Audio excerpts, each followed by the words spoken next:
Welcome to PolyCast, a civilization podcast focused on game strategy. CanusAlbinus, Makahlua, TheMeInTeam, Mega Bears fan. With guest co-hosts. and now we will perform the stream starting ritual. Everybody close your hands and chant. Wololo. That's probably more appropriate. We have co-opted another streamer's channel. I suppose I should actually introduce us now? That's what the list says, so... Alright. I feel like every time we screw this up, so let's try it this time without screwing up. Hello everyone, this is PolyCast 340. My name is NewEarthRelic. Today I'm joined by host CanusAlbinus. We gotta remind Phil to install Windows. This is getting out of hand. Fair enough. Makahlua. 24 hours of racing and coffee. Hello, Le Mans. And TheMeInTeam. Mistakes were made, Okay. Was the mistake you not installing Windows? I guess. This worked fine last time. Yes, so it I don't know was. what to say. It was beautiful last time. It was gorgeous. It was the most beautiful sounding recording we had in months. And then now it's all back with the crackle. Hopefully you guys listening at home won't hear the crackle, but I have to edit it, which is why, by the way, if you're listening to the episodes and sometimes the audio quality shifts a little bit when certain people talk, it's because there's static I had to clean out and I couldn't get it to sound right. So I apologize. well, I thought it was set for today based on last week. it's not just you. It's been like 6 or 7 different people over the year. So it just is just something that Skype does, which is why we are going to be abandoning Skype at some point. But one minor administrative show note here. You may have noticed in the last episode that the phone number segment that tells you what numbers to call was not present. That is because the phone numbers are no longer in service and we will not be renewing them. Because we have received a grand total of 5 phone calls in the entire history of the show, and I think 4 of them were erroneous calls in the first place. So, And that fifth one was hilarious. And as much as prior management was amused by this, it's like, nobody's using it. it's money that we don't have to spend on that so we can get people better mics or something.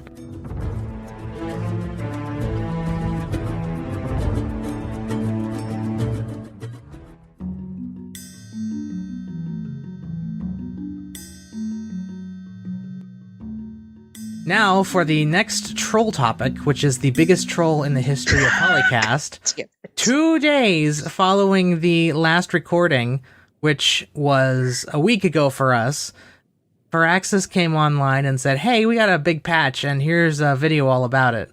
So we had to wait for 2 weeks to discuss it live and 3 weeks to discuss it in recording.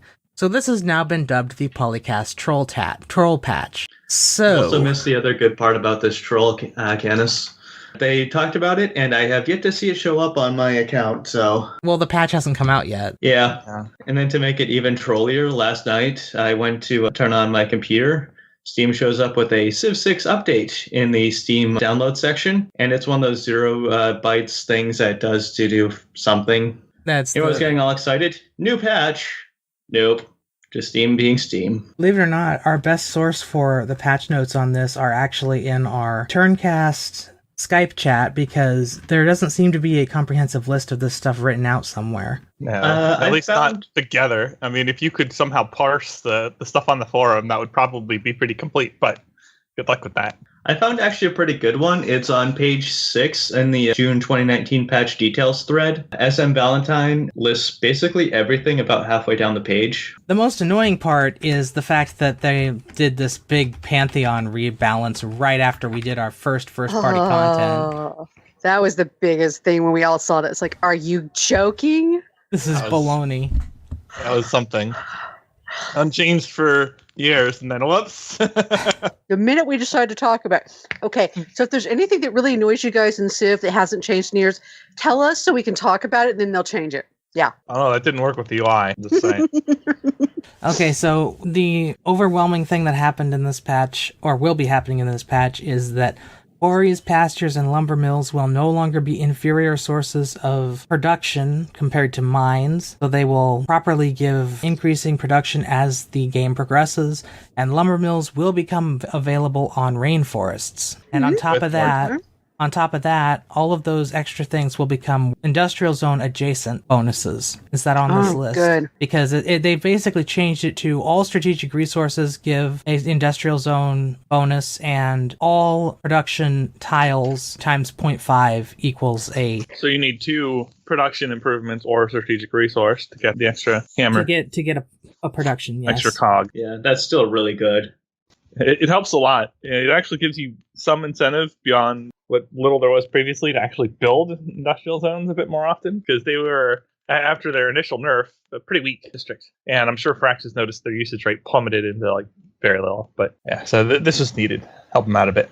They also changed it such that I don't see this part in this list, but they added late game building production to the power plants, and they reduced the costs of all late game buildings. And they made the specialist tiles in late game buildings produce more of their yield. Yeah, pretty much everything in the late game got a pretty big boost, which I was really happy to see. Yeah, you'll get through it significantly faster now. I'm guessing the game will be less of a grind, but we'll find out. But that does sound good on paper for sure. Workshop of the World got a major buff. Iron and coal mines give +2 instead of +1. Plus 100% production to military engineers. Military engineers receive 2 extra charges. Buildings, when powered, give an extra 2 yield, and plus 20% production toward industrial zones, and harbor buildings increase strategic resource stockpiles.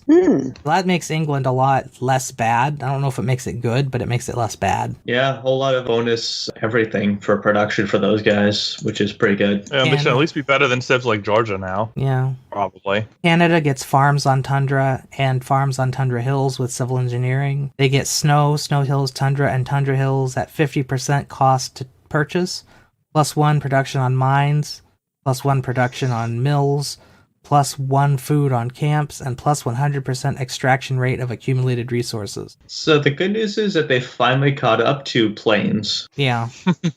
It is nice, though, because now you can settle the not tundra and then still have decent cities waiting for you, rather than subpar cities. There have been a few adjustments in the tech tree. Stirrups are now going to require apprenticeship. Chemistry will now require replaceable parts. And all techs beyond the medieval era will cost 10% more. The diplomacy victory has been changed. More points are required, but more opportunities arrive. Normal World Congress sections now grant 1 diplomatic victory point to every player who votes for the winning target and the winning option combination. If you've got a vote for embargoing somebody and you pick the right person and the right answer, you get a victory point. If you pick one or the other and not both, you don't. The UI now gives more hints about which target is going to be used and which option is most likely to win. These scored competitions also get some points. Military aid request is a new option that you can do like a disaster request. You send gold to a target civ to defund their defense. Gold victory is the gold result, as in you made the best contribution, is 2 Diplo victory points, 100 diplomatic favor for silver, and 50 for bronze. Lol. I'm having my own blonde moment this morning. Some new resolutions have been added. Espionage pack. With this, the spies act as if they're 2 levels higher than they normally are. Okay. Yeah. Like they've So got you those can- promotions, except across the board. And I'm sure it stacks with it. So if you could convince the world to say, hey, let's make tech stealing super awesome, then you could just like ride on coattails, basically. It also bans operations, specific ones. Yeah. So you can instead also- say tech stealing is terrible, no one should do that. You could. The military aid request sounds hilarious to me because everyone's going to send the target civ gold and then they're going to take the gold. Face deal. Yeah. AI, please feel free to do that. I would like more free gold. Thank you. Considering the way that the aid requests have turned out so far, where the civs will just repeatedly give you all their gold per turn, yeah, that'll be fun. Loads of money. And then we have the next resolution, the military advisory. Units of a chosen promotion class gain +5% plus 5 combat strength or -5 combat strength. Huh. Public relations resolution. Double grievances for and interacting with target player, or half grievances for target and interacting player. Yeah, those all seem really interesting. I want to see how they play out, especially the +5 to every combat strength for everything. I just feel like that just washes out in Well, if it's all the units of the same promotion class, so if you're talking about knights versus pikemen or something like that, then you'd have pikemen, if they got the bonus, would not be weak to knights anymore or whatever. Time to buff planes, everybody, lol. Let's go make the bombers even stronger. If I recall correctly, there was a plane edit, but I don't see it on this pseudo list. And I could always like buff Arnie too with it. That'd be amusing. We have a new late game dedication, Automation Warfare. In Golden Age, you get a giant death robot in your capital, plus 3 uranium per turn. Uranium mines get an extra +1 per turn. And on the Dark and Normal Ages, you get an era score every time you kill a non-barbarian with a GDR. You had me get a free GDR. You have to get a golden age for that, though. Okay, in the Yeah. late game, a little bit, possibly a little bit easier. I don't know. I feel like that's kind of the Raffle Stomp option, because if you're getting a Golden Age in the late game, it's probably because you've been killing people. It's pretty rare if you're actually doing military that this will make a difference because you probably won before you get it. But it sounds amusing, at least, if you just want to screw around. I mean, that's always been the giant death robot's niche. Yeah. It's super big, it's super stompy, and by the time you get it, you should have already won. But it's good for breaking down the last of their defenses. Yeah, it's true. And it's just plain fun. It really is. Also, that name. Yep. So we get new Dark Age policies as well. Flower power. All civilizations not at war receive plus 100% tourism from concerts, but all land units except rock bands cost 100% more. Cyber warfare. Plus 10 combat strength against units from information and future eras, but grievances against you do not decay. Mm. So I That guess sounds incredibly powerful.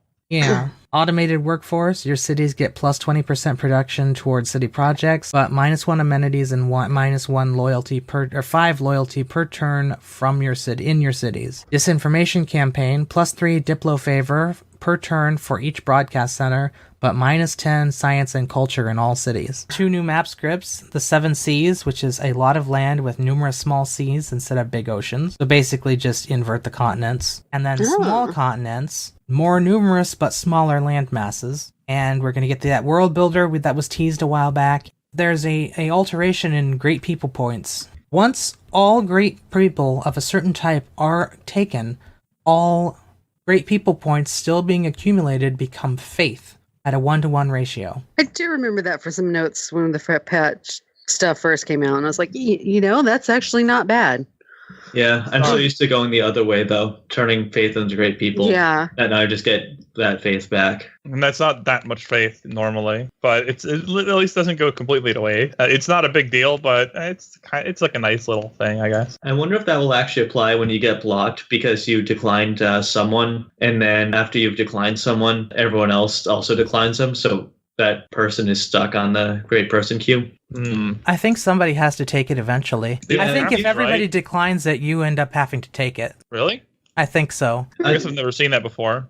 I don't think it happens very often because usually the AI takes it even if it doesn't need it. Yeah, usually that's happened with some of the bad mid-game and late-game ones. No one wants it and everyone just passes, so it just becomes a huge deadlock. Yeah, I could see it maybe happening in multiplayer, but not single player because the AI just takes it.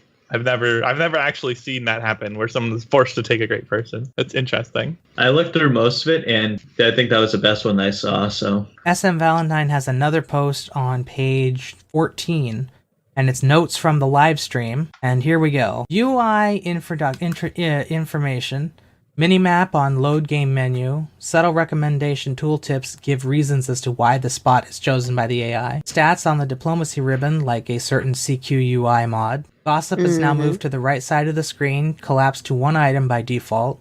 Combat notifications are to the left of that. There's a new gossip report with filters. The Pantheon chooser is now a menu on the left so you can see the map while doing it. The production panel now defaults to use the production queue if available. The bodies of water and national parks are now labeled. There is a new lens for power. Green shows powered, no color shows doesn't need power, and red shows needs power and not covered. For Pantheon rebonus, which we talked about and alluded to earlier, Goddess of the Hunt is now +1 food and production from camps. A new Goddess of Fire, +2 faith from volcanic soil and +2 faith from geothermal fissures. Oral tradition has been entirely removed, as has Goddess of the Harvest. Goddess of Festivals is now +1 culture from all plantations. Fertility rights now also gives you a new builder. Plus, religious settlements now also gives you a free settler. Earth Goddess now gives +2 faith from breathtaking tiles only. And God of Craftsmen is now +1 production, +1 faith from all strategic resources, which I'm going to claim they picked from us because that was what we said. Yeah, I like actually most of those changes, but yeah, it's super annoying that you go and do a big breakdown of the pantheons and then they change it the week after. Yeah, it was literally 2 days.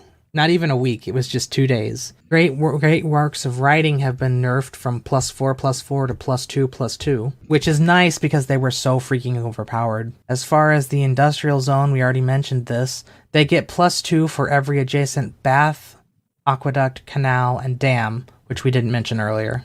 Workshop building has been buffed to +3 instead of +2. And there's a new policy in the diplomatic slot. Music censorship. No enemy rock bands can enter your territory, but -1 amenity from all your cities with 10 population or more. Well, it's counterplay at least. And unfortunately, they can't fit a great person for that. You could totally put Tipper Gore there. Give you a bonus for that. For the diplomatic victory, it now requires 20 points, and you can get either +2 or -3 from each diplomatic victory vote. The Potala Palace now gives a Diplo victory point, and the Mahobadi Temple now gives 2 instead of 1. Statue of Liberty now gives 4. All competitions give +1. All aid requests give +2 if you win them, and military aid targets exist now. I'm just happy that Statue of Liberty is finally usable. Has a purpose other than, ooh, this looks cool, I think I'll build it. Yeah, because it gave you, 3 settlers, 2 settlers, by turn 200. At that point, you're just, if you haven't settled it, you're never going to settle it. Okay, for units, bonus abilities of previous units are no longer lost when the unit upgrades. So basically, no more, oh look, you built this unit in this place, and it has a barracks, so you get a +25% experience modifier. Oops, you upgraded it, it no longer has that modifier. That's gone, so it now works properly. That's good. Combining, Although, I bet it still doesn't retroactively apply barracks bonuses to stuff you built in the city previously. Probably not, but arguably it shouldn't. Yeah. Combining units into corps and armies now combine all special abilities of all units instead of just duplicating ones that exist. Rebalance which units require resources. Every type of strategic unit now can produce 3 different units, and there are no more than that. So you can only build, there are only 3 units that need iron, 3 that need oil, 3 that need horses, etc., etc. So a little bit better balance. The battering ram is no longer effective against medieval and Renaissance walls, but it now upgrades to the siege tower, and the siege tower no longer works against Renaissance walls. Yeah, but I think maybe that was in the PolyCast chat that we were talking about that it's like, yeah, but we kind of needed that for a while. It's kind of ridiculous running around taking out civil service cities with battering rams. Well, true. I would like them to see, actually address the fact that siege is pretty well worthless until artillery, though. Speaking of which, movement increase for Mobile SAM, artillery, rocket, and modern AT. Whatever that means.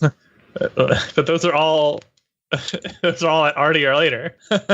Also, this is, as stated by people in the know on the stream, this is not the last patch. And the AI is getting a big boost, leader tweaks to make them play their own game, Diplo trading, operational movement around mountains, ranged attacks versus districts, city settlement decisions, aggression, tactical maneuvers, city district defense are all being updated in the game's UI, or AI. So hopefully it'll start playing better, he said for the 5th time. Knock on wood, fingers crossed and all that.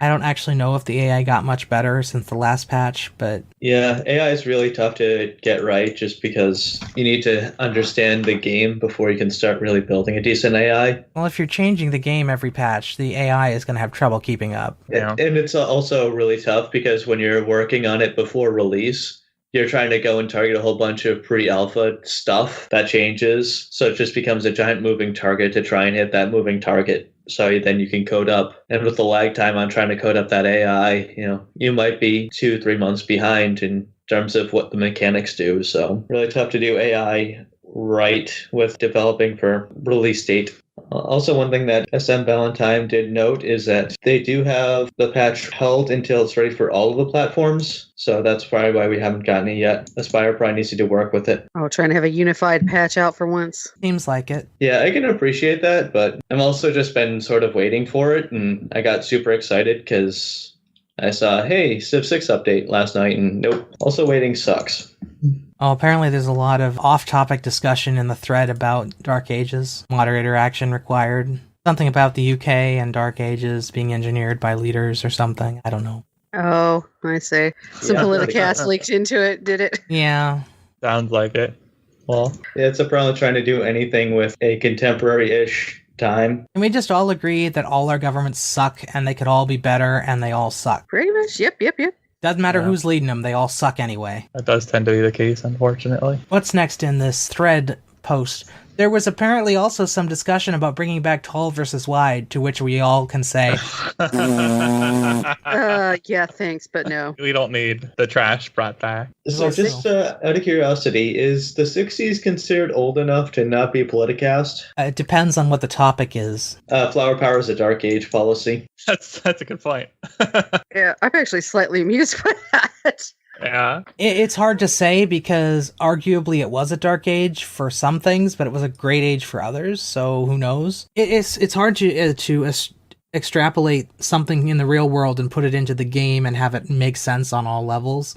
That's why Civ has always been a history emulator as opposed to a history simulator. What was it that the one guy said years and years ago about how Civ is totally not historical, makes no sense historically, and yet it's a brilliant game that uses history well? I feel like that's a about Dan right. quote from somewhere. It was a quote that Dan got from somebody. This was like 10 years ago that I heard this, but Yeah. the idea was the mechanics of the game are so botched compared to real life world history that basically you just have to understand that Civilization is a game that uses the real world to justify its mechanics rather than the real world that uses the game to justify its mechanics. That doesn't make sense. Let me try It that would again. be really odd if the real world used the game to justify Right. its mechanics. It is a game that does not use the real world and give it mechanics. It is a game that makes mechanics and uses the real world to justify them. That's It better. doesn't even use the real world to justify them. It just uses the real world as an inspiration for the mechanics. Well, quote unquote justify. Okay. Air quote. Yeah. And I think that's all we're going to get from the thread. Anybody else have any things that we'd like to see in this patch? Just more UI stuff. I just say, Phil, they had a whole bunch of UI stuff in one of those, page 14, I think it was. Oh Yeah. yeah, but a lot of that is like it's good. I'm not going to say it isn't. It's good to see it, especially the information presentation stuff.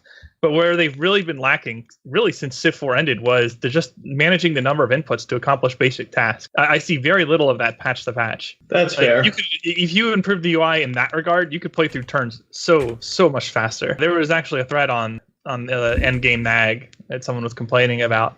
But a lot of that just comes down to, like, if the UI were better, you would not need to give as many inputs to your cities every turn like that. You just wouldn't. You could have the cities not prompt you again, or you could automate them like you did in Civ 4, or you could have a set hotkey for what they will build, and you press that once, and it just queues up everything in the city again. Like, those are all features that used to exist in Civ outright, and no longer do for some reason. Most of that was unit management, though, wasn't it? A lot of that was unit management, but there's a ton of city management stuff too. Like the Civ 4 lets you manage cities from the city list screen, and so you could sort by any yield you wanted, and then put builds in each of those cities based on those yields. And you could even do this to multiple cities at once. So if you wanted to take your top 10 best production cities and build units, or organize your construction of spaceship parts in each city by their production to time them to finish the same way, you could manage that all from the city list screen very easily. So it's a major convenience thing for closing out one games that just isn't there for some reason now.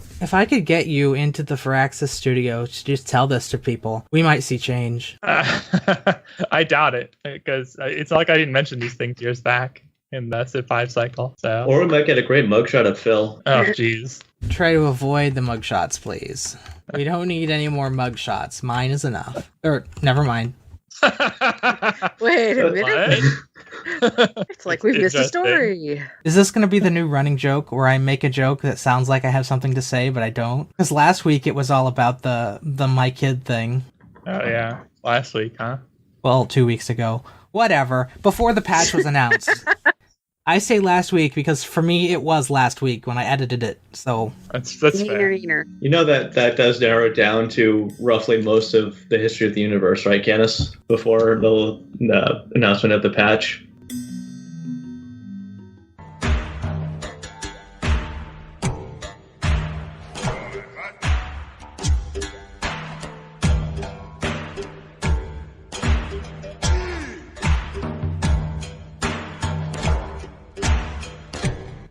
So who's in charge of this segue? Because it's going nowhere. That's speaking you, of Becky.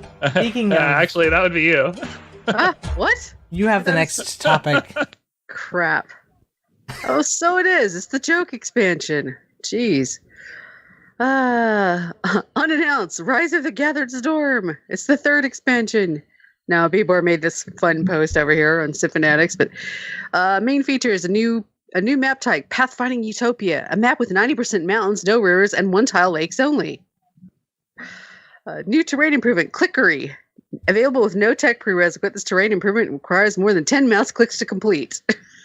Because what we all wanted was more clicking. I hear Yes. Phil's rage at that one. No, that's a good one. That properly signifies contribution to the game. Speaking of slightly politicastish, Brexit mechanics. Cities can now detach from empires regardless of loyalty pressure, but it takes them 99 turns on quick speed to flip independent. I also like how in the bottom he says, please avoid humor related to contemporary politics and events. Yeah. Hold up. You started this. Whoops. Also, you know what that also means, right? Because it was so long ago. Briggs is now a dank meme. It has been for a while. Yeah. Everyone's now in the Briturn. Return. Oh boy. Oh, train disasters. Instead of just units, now every build in your city can automatically switch to another build without your agency upon discovering a new tech. Gosh. I don't get that one. Or you were queued up with a certain type of unit because you were probably pre-building them for upgrades, or you had something in the queue, and then when you discover the new tech, like because you accidentally Eureka it, and then suddenly it flips over to the other thing, which is going to take like forever to build because it's so much more production. Oh, okay. So you could do that with anything on any tech group. Okay. Yeah, it would now be the buildings and stuff as well. So Oh gosh. yeah, no. Yeah. Yeah, that was actually like the third thing I thought of when I first read train disasters. Because the first thing I thought of was like train derailments and stuff. The second thing I thought of was actually being able to create disasters out of your cities. So you could just unleash hurricanes on people or whatever from your Speaking city. of hurricanes, Yeah, new disasters. Tsunami, a volcano that creates a tornado and a hurricane when it explodes.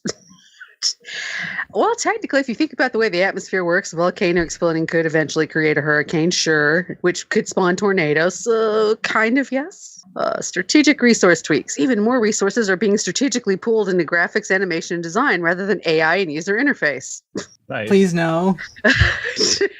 A new golden age dedication, which is new age for the information era and beyond, gives 20 great profits per turn and nothing else because that's so awesome in and of itself. What are you going to do with this? What would you even do? Yeah. It's like we needed more than one great profit. Can I exchange them for rock bands? Let me remind you of the thread this is in. Just saying. I know. Let's see. The new units. Futurist, a scout unit that is unlocked by the third time you complete future text. A weak unit for exploration of uncharted territory. Wait a minute. Yeah, because there's this little thing called satellites. Well, you don't actually get the map on satellites like you did in Civ 5. You get it from the that's first. right. You get it from launching a satellite. Satellite, yes. I don't think satellites is even a tech in Civ 6. My brain is so used to that, but I'm thinking of the launch. Look, it still involves putting satellites up into space, Yes. whether it's a tech or the actual project. But yeah, it's like, wait, yeah, I don't have anything to explore anymore. Hold up. I mean, unless there's some goodie huts left. I mean, there you go. It doesn't give you vision of the map, so maybe you have to go around and see what's going on the map to see what's happening, like in Civ 4. That's true. Like a satellite up there could tell you the shape of Africa, but it doesn't tell you, woo, look, there's a city in Africa, because you have to focus closer. Let's see. Satellites is a tech in Civ 6, by the way. Enables the project to launch moon landing, Okay. which is, of course, completely related to satellites. Yes. Because, Which space... Yeah, we're just going to skip the step before that involved Sputnik and a few other things. I was gonna say, didn't America go from satellites to moon landing in less than 10 years? Or was it just over 10 years? I want to look that up. Pretty close. Because I think Sputnik, when it went up, was 1959, maybe, which was Russia. So, Yeah, that was a bit before that, but might be wrong. Okay, it was just over 10 and a half years. Because it was January 31st, 1958, when the first U.S. satellite went into orbit, which was 4 months after Sputnik. Yes, I was a couple of years off. I was trying to remember. I was thinking, that's at the end of the 50s, but this next unit, though. The anti-vaxxer. It unlocks with the internet. If 2 or more of these units are in the same city's territory at the same time, 25% chance of losing a population each turn. Oh, that's a little too close to home right now. Ay. Yeah, no modern day topics, though. It's okay. Yeah, no modern day topics. 80s pop band. Unit disbands immediately after purchase. Sounds about right. That's about, That's how the 80s, They'd be on tour for like 1 year and suddenly, now we're done. Okay. I'm about to say, they also missed a good opportunity to go and make a Rolling Stones joke. I think they're still touring, and they're like 80-something now. There's a reason they're called the Strolling Bones. Let's see. The televangelist. Hey, didn't we have this in Call to Power? Provides a bucket load of gold, needs and provides no faith. Alternative source states it actually turns faith into gold. Something to do with all those excess faith points I have for missing out on great people. Yeah. Black metal band, unique unit for Norway. Gigs removes all existing stave churches anywhere. I guess this is a joke about them burning things down. Probably. Yeah, there's an interesting story with a black metal band, but that's probably not for that point in time. Let's see. White metal band generates no tourism, but starts the final countdown. Oh, no. I was like, wait. And I read final countdown. It's like, oh, okay. I get you. Let's see. New resources. Am I right? A strategic resource that provides -1 adjacency to campus districts, -1 diplomatic victory point per turn, and not required for anything. Big data is The later joke was that you should be able to use Amirites to make trolls. Is that a counter? Is that the counter to the GDR? Apparently. Let's see. The big data strategic resource adds an additional trade route per node. Requires data mining. That one doesn't really have any backup behind it because it's never mentioned anywhere in the thread what data mining is, or rather what it is in this context. Yeah, what are you referring to? Google keeping track or Amazon keeping track of your spending habits, and then, hey, here's this related sort of vaguely item. Maybe you want this? I mean, cryptocurrency, a new form of currency that's invisible in your UI if your graphics card doesn't have at least 8 gig of RAM. Awesome. I see what you did there. See, obsidian, new resource found only on volcanic soil. When improved, it prevents winters from coming. There had to be at least one. Does anybody care about spoilers anymore? At this point, it's been except for the people that are just... I never even watched the show. I at least get what you're referencing, but I don't care. Unit changes. Pike and shot. New moderator censored mechanics. There was an interesting moment in the thread where somebody turned the pike and shot into the pike and beep. It had something to do with -10 health across all cities, except cities that have sewers. Let's see. Infantry now requires iron, niter, oil, aluminum, wheat, rice, cocoa, coffee, copper, cotton, dyes, tobacco, salt, sugar, and tea. Well, that's basically everything that's in an MRE. So, yeah, kind of. I mean, except for the iron and niter and aluminum, but Well, you need wheat that and for everything. guns. Everything from wheat onward, yes, that's what's in there. The cotton counts for the toilet paper. Biplane can be now built with military engineering. It can't fly or move, but hey, at least you get to see it. Somebody complaining you can't see it? 3 new districts. The Placeholder Square, a district that provides no benefit but gives the player an impression that it's somehow worth building, replaces the encampment. Is that a snark at the encampment? Because the encampment's pretty dang useful. I think it's a snark at really expensive military programs. Oh. Yeah, I actually first thought of Tiananmen Square, but... Oh. That's ironic considering what yesterday was. Oh. And what would be banned in China if it was added to the game? Well... Our podcast just got banned in China. That's true. Oh, we're not live, Nothing right? happened there a whole bunch of years ago in the... How does that go? There's no war in Ba Sing Se? Bureaucracy Plaza, a district that costs 30% of your total gold to maintain and provides red tape, a new luxury resource that reduces happiness. Yeah, that sounds about right. Giant Disco, district to corral your giant dancing robots. Cities without this district are liable to production loss due to squish. New scored competitions. The Cricket World Cup. The winner is rewarded by having all the rivers simultaneously flood. Monsoon jokes. The Eurovision Song Contest. Kicked off and hosted by the first Civ to make a rock band. You send rock bands to participating nations, where albums sold would be counted as the votes of the juries, and tourism generated as the popular vote in the form of tourism from the country, which, wow, that... Blah, blah, Yeah, blah. this one tried way too The hard. thing is a joke about why is Australia in here, kind of, and Yeah, this one tried way too hard. yeah, that was I get where they're going with that because of the things, but wow, that's a lot of stuff. I like the first world wonder on the list. The giant vacuum cleaner statue. How did this one get in? The world wonders. Uh, Da, da, da. Oh, Yeah. somewhere I distantly hear Dan's approval. Yeah. I had to like stare at that for a moment when I first saw it. And I'm like, okay, all right, whatever. Dad jokes. And also Dan jokes. Offshore shell company increases your empire's income by an amount that only your accountant knows. Must be built adjacent to a crabs resource. Can only be built on ocean tiles. Crabs, shells, okay. yeah. Accountant jokes. An overly ambitious colossal structure. That's really the name of it. There's no like specific name. A world wonder that you can't complete, but whenever you switch a government type, the project gets canceled and you get to salvage the production costs. That actually sounds kind of degenerate, except for the fact that it comes way too late. Yeah. Yeah, that sounds like things that would already have been happening in much, much earlier eras, real life and not in real life. I feel like if ever you're building a world wonder and it fails, it should become that. Ah, there you go. A I don't pseudo. know, I kind of want to have like the off-brand world wonders as a possible theme. You don't get any of the bonuses, but you just at least get to have it. Yeah. You know, maybe give a Oh. trivial bonus. Sort of like how technically there's a Statue of Liberty and Eiffel Tower in Vegas, even if it's not the originals. Like, if you ever see a picture of the Eiffel Tower at night, it's probably not actually the Eiffel Tower in Paris because it's illegal to do that or something. Like, it's a copyrighted image. Oh, I see. Oh, yeah, there's new policies. Outsourcing plus 50 gold and negative 50 production in all cities. Open border immigration plus 10 production and negative 20 gold and negative 1 amenity. The closed border immigration, basically the inverse. Negative 2 movement outside cultural borders. All cities in your empire randomly redistribute their population every turn. Yikes. Third and final expansion. Your third settler is not cheaper and you can't wait to get it. Okay.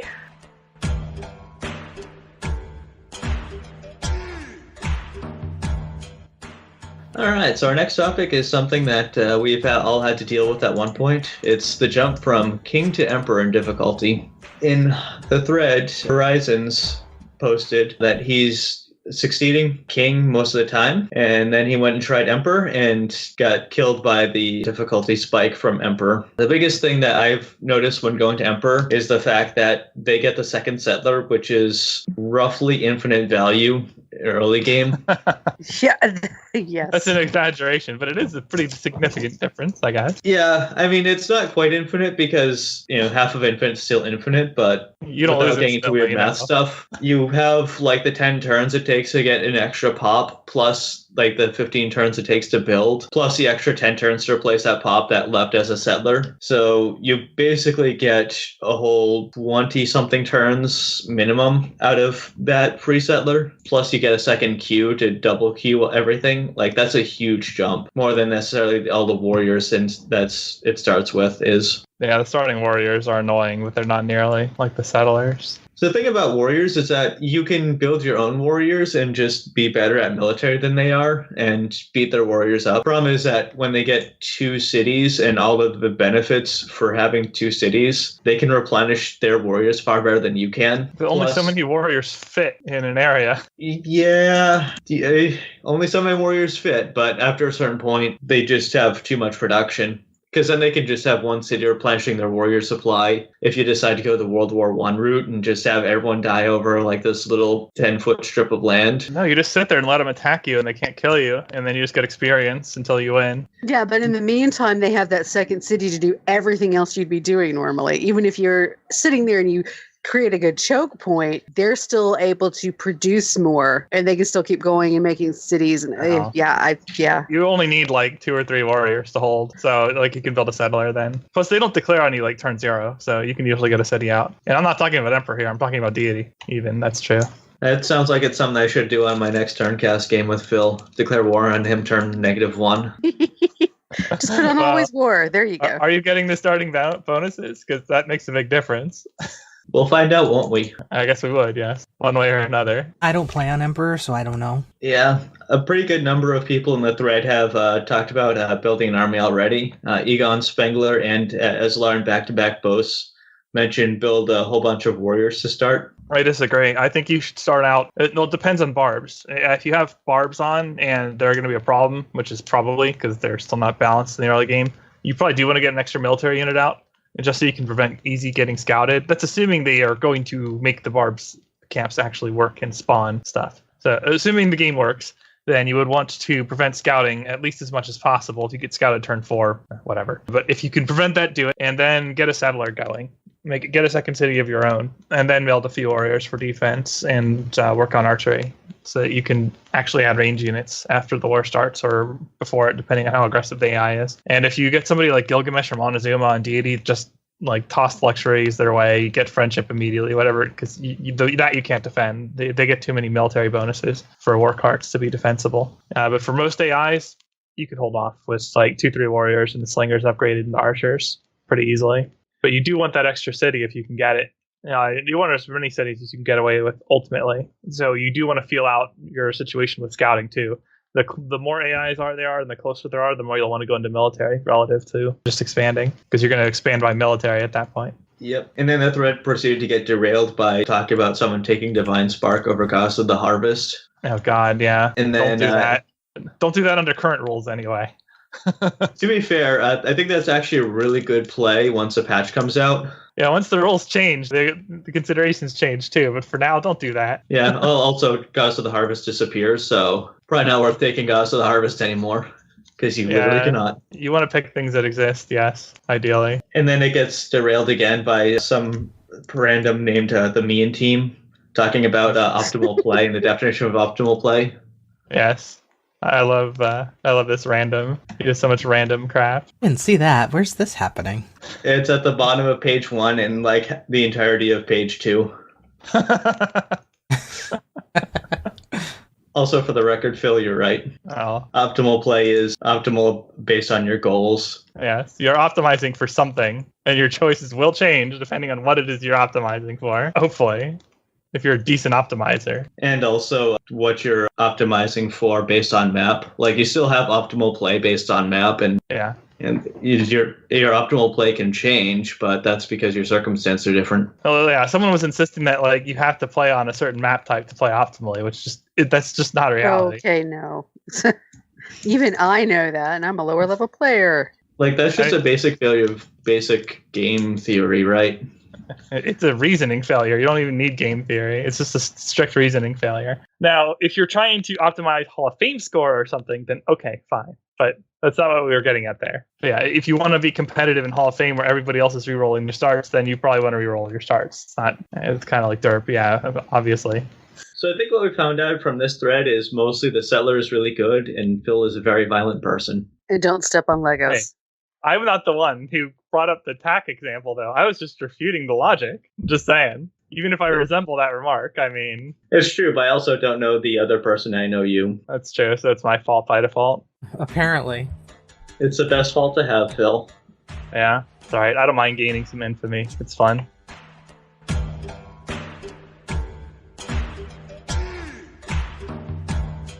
Speaking of infamy. Yes, I suppose. Oh boy. Thread is titled, "What's your opinion regarding Firaxis adopting a content model similar to Paradox Interactive?" You remember that Captain Picard facepalm? That's my opinion regarding... Which one? The single facepalm or the double facepalm? I'll go with the single one this time. But either is applicable, potentially. Okay, is it the one where Picard is doing the facepalm and then Worf is right next to him also doing the facepalm? Yes, sure. In this Let's case, do that yeah, one. We need as many facepalms as possible for this. I'm trying to frame Ansu's argument here, but I guess more expansions and DLC would give a more dynamic approach to altering base game mechanics, but we don't need that. We need in Civ 6, the base mechanics still aren't well tuned that exist. And that's an even greater problem in Paradox games. In fact, Paradox games have regressed after some developer changes as a direct result of this model. But even worse, this model invites the Paradox model invites all kinds of problems. For example, they will patch crap out of the game and sell it back to you in a different form as DLC. And that's not a one-off thing. Just in EU4 alone, this has happened 5-6 times at least. I can think of 4 examples offhand immediately. List them so we can get it right. Okay, so the first one was that you could, in the initial release, you could sell provinces to vassals and then annex your vassals. It was patched out that you could sell provinces to vassals, but then 1 or 2 patches later, they gave you the ability to grant provinces to subjects as a DLC mechanic. So then you could, again, vassal feed by giving provinces to subjects, only if you bought the DLC. So if you played the game on release, you could do the exact equivalent of that, selling provinces to subjects for 0 ducat without DLC. So that's one. Another one is the introduction of the common sense patch with developments. Previously, you could use monarch points along with buildings to improve your provinces substantially. That was taken out, and the buildings got reworked such that you were dependent on the development mechanic to get a similar effect. And at the high end of that, you could actually do more with development, but they were pretty similar. And I posted threads with screenshots showing really well-built pre-patch provinces versus developed provinces. Yeah, you could do a little better with development, but it's a very similar interchange. Another one was what they did with hordes, where they gradually nerfed hordes down. I could spend 5 minutes talking about the things hordes could do in the early patches that got patched out. And then they introduced the raising mechanic and basically spiked them to being the best nations in the game. So that one's a little more gray area. Ultimately, what you could do previously versus what you could do after it was, again, contingent on DLC. What would be a good pick for 4? Republic mechanic? Or what about change province owner? Oh, transfer of provinces. I don't think that had that's an example of a problem introduced by the DLC model, in that it's really important to have the gameplay functions, but it's not something they patched out and then re-added. So I would agree that that's an issue that again would be a good example of why Firaxis shouldn't do this, because the development starts depending on updates where you have the DLC. You just can't balance. Like if you have 20 optional DLC items, you can't assume that somebody has none or all of them and still not freeze the design. Like you have to pick, basically. You have to assume that they're going to have it. And that's what Paradox does, ultimately. You can play the game without it, but it's an incomplete experience. But that's not an example of them patching something out and then putting it back in with DLC. And you could make an argument with protectorates versus trade companies versus that stuff, but that would be pretty flimsy. Let's just go with those 3, so I don't have to brainstorm this or look up my threads. There are more than 3. This has been done at least once or twice a year since the game's release. Let me put it that way. But it's hard for me to remember all of them. It causes a lot of player whiplash because every time you play the game, it's different. It's sort of like how Civ 5 was in its first year of release, where every 2 months there was a huge patch that completely changed the entire way you played the game. And it was never really that much better until the expansion came. And once the expansion came, and then the second expansion, it was a brilliant game. But that's not what Paradox does. They send out an expansion for about half the price of the original game. And then they send out another one 6 months later, or 3 months later. And then they do another one, and then another one, and then another one, and then another one. And each one has a varying level of quality, such that sometimes you get to a point where the game is really good. Sometimes you get to a point where the game blows chunks. And what would be the most polite way to say, I don't want that in my Civ? Yeah, screw off with that, basically, is what I would say. And there's another major issue with this policy, absent the whole EA practices, and that's just the staying on top of issues with the game. It is by default pretty difficult to properly balance bug fixes and how well the game plays anyway. That's not easy to do in the first place. Paradox's model makes it harder. And it doesn't help that they are incoherent when it comes to some of their patch priority things. For example, introducing a bug in NT was more important to them than the user interface telling you accurate information about rebels, even though you get rebels with every nation you play. But no, they had to try to make one of the weaker religions in the game weaker instead. What the heck is that? But even aside from that, there are the things with you can't take this province because you can't core it. That's a 4-year-old bug now. The game lying about coalitions. When you're declaring on a coalition, it lies that it'll be a coalition war. It lies about who will be co-belligerent. I've re-upped that bug report 6-7 times over the past 3-4 years now. Getting broken, needing to take a fort to have your country broken. Again, that's still in the game now. That's been bug wrapped years ago. Like, where does it end? They just can't keep up with this stuff, and then they consider things that really alter the outcome of games, and yet they still put this in their low priority bin because they can't keep up with the issues with all the crap they're putting in the game. And every time they introduce new mechanics, they introduce potentials for new bugs. Just recently, they brought back infinite monarch points again because of this. There's a way to use the DLC mechanic with changing governments to consistently flip your estates on. You can reset your estate progress and thus demand from them. And as long as you have enough stability cost reductions, you can tank the hit to switching over and over and over again and just accrue infinite monarch points in very short time periods. There's also stuff like that with like -1,000 Liberty Desire subjects. Like they can't keep up with the exploits anyway, as they call them, and they can't even identify what an exploit is consistently because they don't know. I'm serious, they don't know. Like they have no standard for, like, they'll just decide one thing is an exploit and the other isn't, even if the one that isn't is objectively more beneficial to the player to use and equally questionable by any reasonable measure. It doesn't matter. Like, they don't know. So the game becomes a mess. There's a lot of good to Paradox games, a lot of fun to be had with them, but their DLC model is cancer, and Firaxis would be horribly worse for implementing it. The only thing that I can really say that's good about Paradox DLC practices is that if you have somebody playing multiplayer, you get the host DLC no matter what. They almost had to do that because of the sheer volume of different DLCs available. But that is one thing that Firaxis could do that would be a nice gesture, especially because multiplayer is not a huge percentage of their market. So it's not like it would really hurt them that much from what I could tell. It would probably help them even. But right now, the compatibility is something of an issue. If one person has DLC and the other doesn't, they can't play together. And that isn't true in Paradox. You can play together there. Yeah.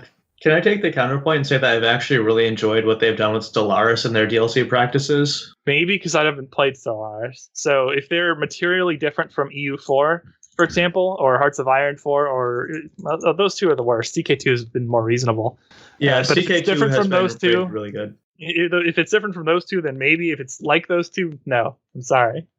The DLC practice is just not good. They might be able to make a good game in spite of it. There are periods of time where EU4 is quite good, for example. Yeah, 1.25 was pretty good. 1.17 was pretty good. El Dorado patch on 1.11. Those are good patches. Like, the game was in a pretty good shape in each of those patches. So it's not like the game can't be good, but I don't think it's because of the DLC model in those cases. I think it's because the developers made good choices during those patch cycles. Yeah, I think that's actually the most cogent point out of all of that, is it's not so much about how you do your development and release. It's more about doing good decisions in the first place.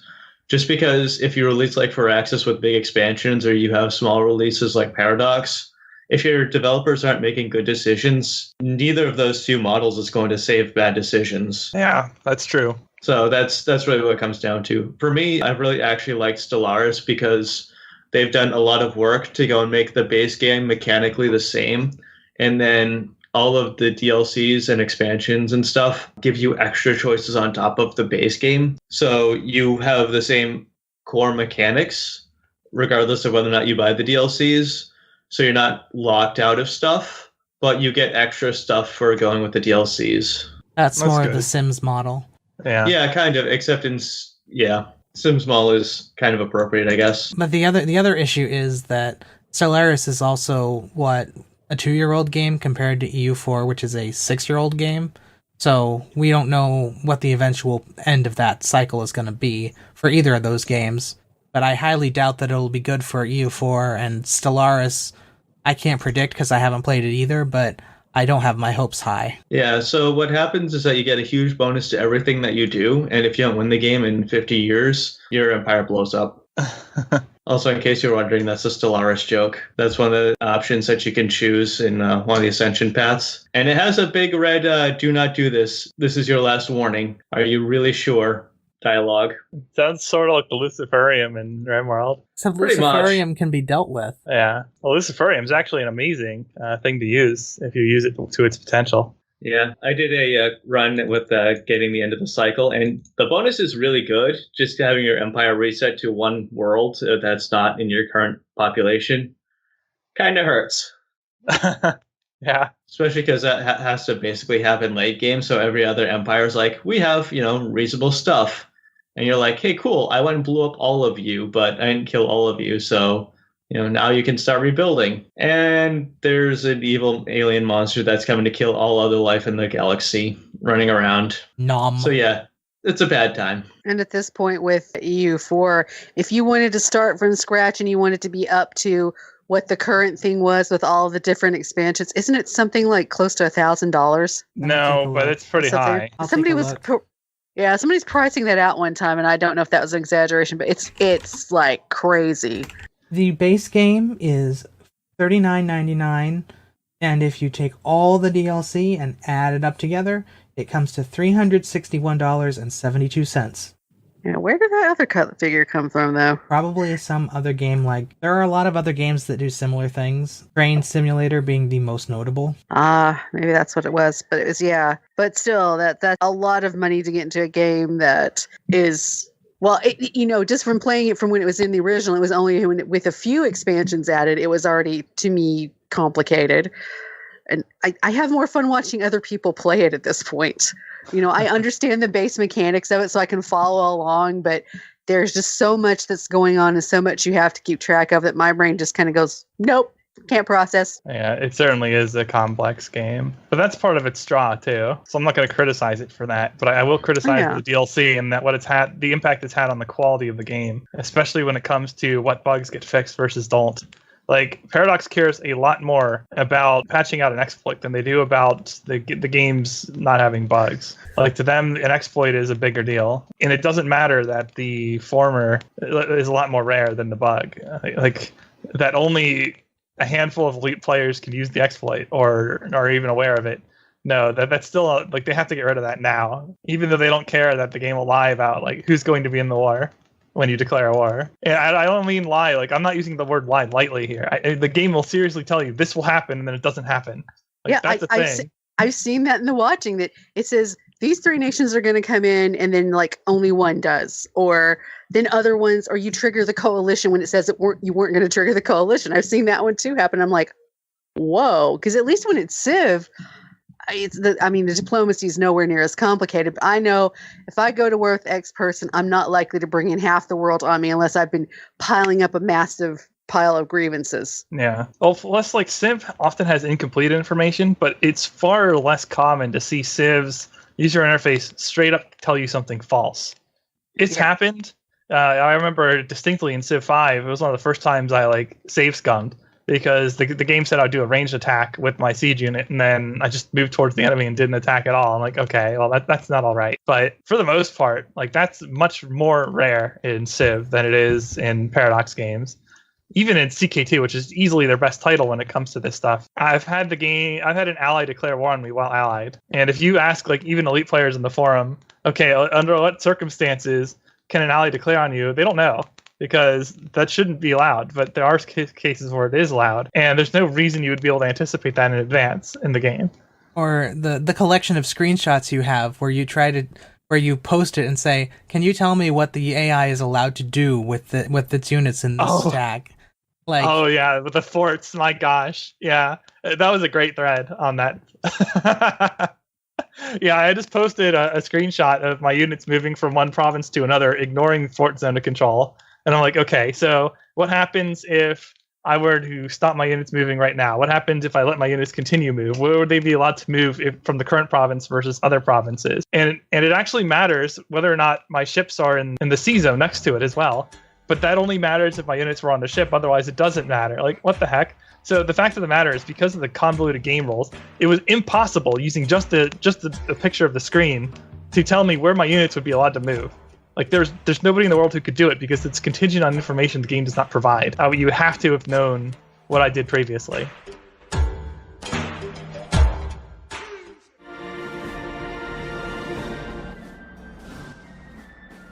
And we will pass that on to the next episode, which will not be a problem this time, because it's not about a patch that we don't know is coming. So even though we have talked about this pseudo topic that we wanted to talk about for 3 shows now, it was a topic about a patch that we wanted. And we got a patch before we could talk about it. So I don't know. I'm sure that by the time you hear this, the patch will have already been out for probably half a week. And you won't be able to hear about us talk about it until 2 weeks from now, unless you listen to us live, which currently nobody is. So, All right, outro time. outro time. All right. Spashy time. No. You don't need the Bashi. All right. So this was PolyCast number 340. My name is NewEarthRelic, and I have the patch being released Monday afternoon, the 17th, in my pool. I was joined by regular co-hosts, TheMeInTeam, All quality, all the time. Makahlua, But what about quantity? Don't you want like masses of troops? It's a quality of its own. CanusAlbinus. I'm going to go with naval. Navel gazing? What? No, naval ideas. Yeah. Yeah, the worst idea group in the game, roughly. Sorta, depending.